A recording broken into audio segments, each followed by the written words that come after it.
pagkaikot namin ng mga simbahang Kabay Chaong Quezon, San Juan Batangas, Alupay Rosario Batangas at San Antonio Quezon, ay ito na yung huling simbahan naming dinaanan ng San Pedro Calungsod Paris ng Barangay Puri, San Antonio Quezon.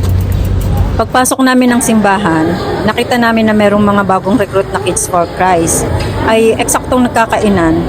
Kaya pilit-pilit nila kaming pinapakain. Hoy, kain daw muna kayo. May palugaw sila. Thank you po.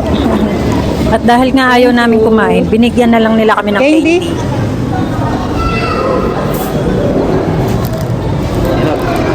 Akin tong protos. Akin yung protos. Po. Mga bikers po kami ng Lusakam. Thank you po. Mga busog daw po eh. Champurado pala. May tubig po kami temporada.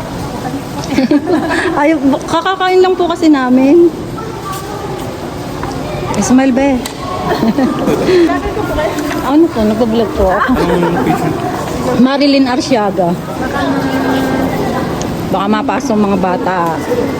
Kumain muna po kayo. Sige po, kakakain lang po kasi namin sa sa Batangas, sa Alupay. Malayo na.